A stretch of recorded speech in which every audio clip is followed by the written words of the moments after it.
Magandang araw muli, Elmer Ronquillo ako sa Sydney. Nandito na naman tayo, nakaraan na isang taon. Ito si Arnold. Siya ang supervisor dito sa manufacturing dito ng mga cooking oil na lata. Kung ano-ano pa. Oh, di ba Arnold? Nakita ko siya dito at isang taon na naman nakakaraan na ito. At pinapasyalang puli siya para testingin yung kanyang emergency exit light. Oo, nagte-thermal imaging siya. O, nakita niyo yung thermal imaging. Ito ginagawa niya sa mga switchboard. Tinitingnan niya kung ano yung mga maiinit na switchboard. At for insurance purposes. For insurance purposes. Kailangan yan dito eh. Oo. Dito marami mga requirements. Hindi basta-basta mag-business dito. So, yung kinakailangan. Manufacturing kasi. Manufacturing. So, i-scan niya isa-isa yung mga circuit breaker. Titingnan niya kung nag-iinit. Kasi doon minsan nakikita nila kung loose connection o hindi. Pero kami nandito, magkwekwentuhan kami. Kasi for the last few months, maraming pagbabago para mag-electrician ka dito sa Australia. Okay, ang unang topic, maganda pa ba mag-electrician dito sa Australia? Madali ba o hindi ako? Masasagot ko yan. Ang unang-una, alam nyo, mahirap na mag-electrician dito sa Australia. Napakarami ng requirement. Una, skill assessment. Ang skill assessment, titingnan ko ikaw ay magaling na electrician. Ito si Arnold, magaling na electrician niya. Kaya lang, ang taong ko, year 2000, ikaw, year ano ka? 2006. 2006, siya nag-aral na siya para maging electrician. Ako, hindi na ako nag-aral, overseas qualified na ako. May papakita akong link sa inyo doon sa baba, no? I-tick nyo yung mga link na yun para makita nyo kung paano maging electrician dito at medyo mahirap na. Pagkatapos nyo, halimbawa, dahil tayo mga overseas qualified, dahil overseas qualified, dadaan ka sa overseas qualification. Ang pathway doon is kinakailangan na ikaw dadaan ng practical assessment. Pag ikaw pumasa, meron ka pang isang taon na gap year. Bibigyan ka ng certificate na ikaw ay pumasa tapos pupunta ka sa school para magkaroon ka ng electrotechnology certificate. Ikaw meron ka nun, nag-aaral ka eh. Nag-aaral ako eh. So pag nakakuha ka ng electrotechnology certificate, saka ka ngayon magkahanap ng trabaho, let's say may trabaho ka na, you are under the supervision ng isang electrician licensed electrician. At kapag napasa mo na yun, after 1 year, yung tinatawag na gap training. Pagkatapos ng gap training, saka ka pala maglalodge para magkaroon ka ng license. Ngayon, gusto mo maging permanente sa Australia. Ang number 1 na requirement nila is, halimbawa, electrician na in-applyan ninyo. Okay. Para maging permanente ka, dadaan ka pa rin sa skill assessment. And then let's say nagkaroon ka ng license. Yung skill assessment niyo for migration purposes din yun. For migration purposes. Pero ang problema, napakahaba ng pila ngayon doon sa skill assessment. So kung ikaw mag-aaral dito, saan ko nag-aaral ka? Gusto maging estudyante na muna, electrotechnology.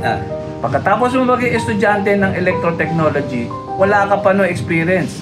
Kaya the best na bago ka pumunta rito, kung mag-aaral ka, dapat ay meron ka ng experience sa electrician. Na minimum of 3 or to 4 years. Para pag habang ikaw ay nag-aaral, magpa-skill assessment ka na. Alright. So yung pag-i-study, ano lang parang gusto mo lang madaliin o tumalo o gusto mo lang makarating dito. Alright. Oo. So, yun ang nakikita ko rito na magiging problema. Yung haba o takbo ay isa pa. Alam mo, 35 years old, pataas hindi na pwede kumuha ng graduate visa. Kabisado ba yun? So, may bago kasing regulation by July 2024. Ipapatupad ng gobyerno na kapag ikaw ay nag-aral dito, kapag ikaw ay nag-aral dito, at ikaw ay 35 years old na, hindi ka nila bibigyan ng graduate visa, pag-uwiin ka na. Okay. Kaya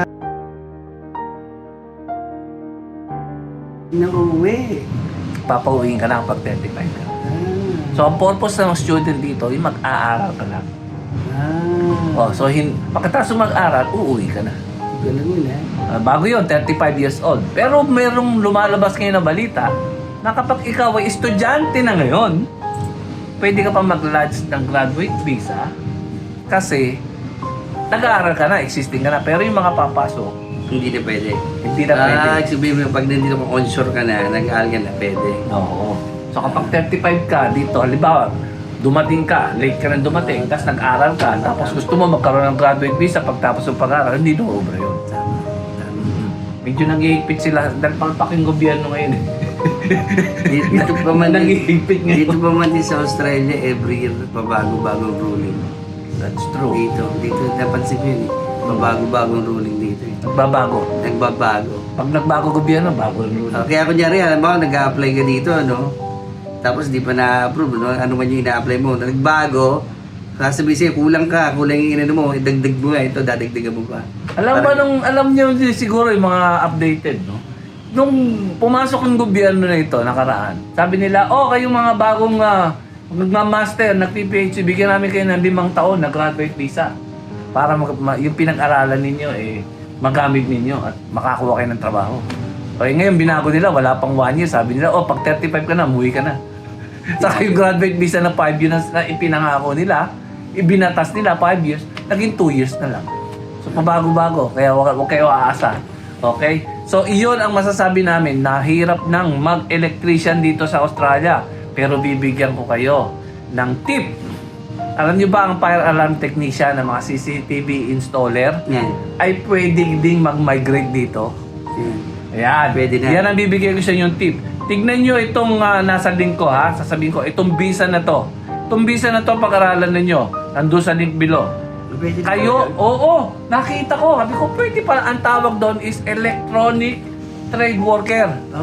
Oo, Pero pwede sa yun. Pilipinas, anong klase skills yun? Skill mo as fire alarm technician, Sa Pilipinas. CCTV installer. Oo, pwede yun. Kaya lang may skill assessment. Kaya lang ang category mo hindi Sa electrician. test na yun, ha? Oo, testa, pwede. Tapos- Ito yung link ha, yan ang pag-aaralan ninyo ha. Okay.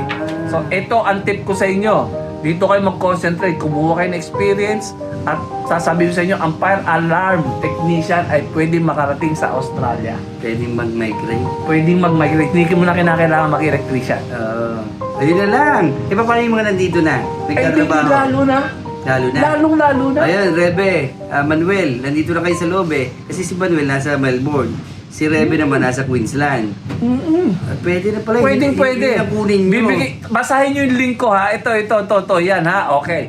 Pag ito nakuha ninyo, pwede kayong mag-apply. Visa 189 at Visa 190. Sa New South Wales Visa 190, nag-open sila ng electronic trade worker 3 years ago. Okay? So nakita ko yun, kailangan pala nito 65 ang kinuha nila sa New South Wales. Paano pa yung ibang mga states? Kasi sa Visa 190, yung state is sponsored.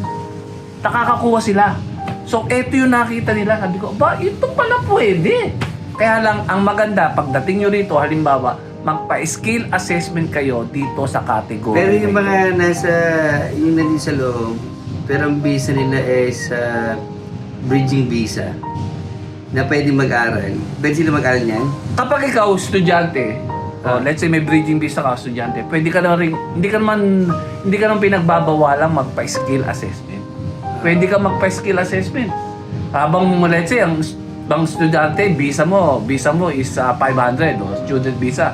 Pwede ka rin naman mag-apply ng visa 189. Di pag na-approve ka sa 189, tatanggalin na yung 500, permanent resident ka na. Yun pala eh. Maraming mga paikot-ikot, dapat pag-aralan ninyo. Yun pala yung pinakamabilis eh. Kasi electrician, maraming mabusisi yan. Huwag na kayo magpumilit na mag-electrician. Kasi dito tumaas ang standard ng electrician eh. Huwag na kayo magpumilit. Maraming requirements talaga. Kadalasan ng electrician dito ay yung mga residente na. Kasi nga may mga apprenticeship.